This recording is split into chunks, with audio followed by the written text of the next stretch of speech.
Chers amis de l'Afrique souverainiste, alors aujourd'hui, permettez-moi de déployer un fin sourire satirique pour observer, toujours avec une certaine hauteur, mais une perspicacité certaine, la scène politique camerounaise, là où l'absurdité et l'incohérence semblent avoir trouvé un nouveau terrain de jeu.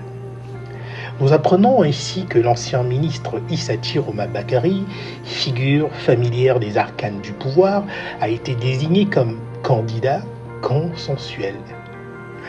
Un choix qui, à vrai dire, frise le ridicule, la caricature, n'est-ce pas?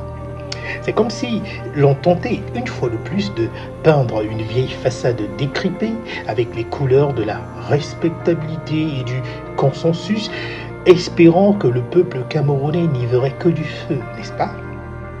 Or, nous savons bien qu'il n'en est rien. La farce, elle est trop visible. Le tour de passe-passe est beaucoup trop grossier pour tromper quiconque.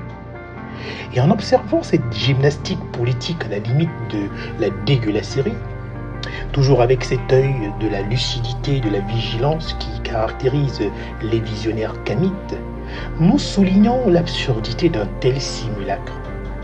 Choisir un candidat qui incarne pour beaucoup la continuité d'un système essoufflé et le présenter comme un choix de consensus, c'est insulter l'intelligence collective des Camerounais.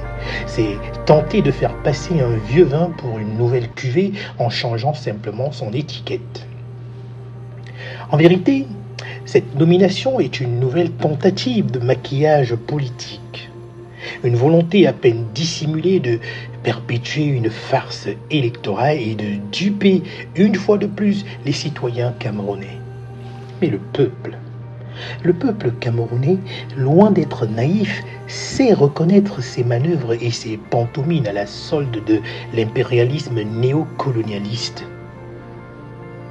Il est temps de dire, avec ironie peut-être, avec politesse certainement, mais surtout avec fermeté, que la démocratie ne saurait être une pièce de théâtre où l'on choisit un soi-disant candidat de consensus pour maintenir un statu quo néocolonialiste sous la télécommande oligarchique occidentale.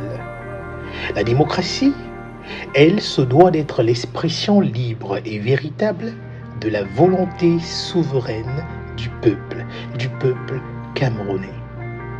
Alors, que ceci serve de rappel que la véritable légitimité démocratique ne saurait être usurpée.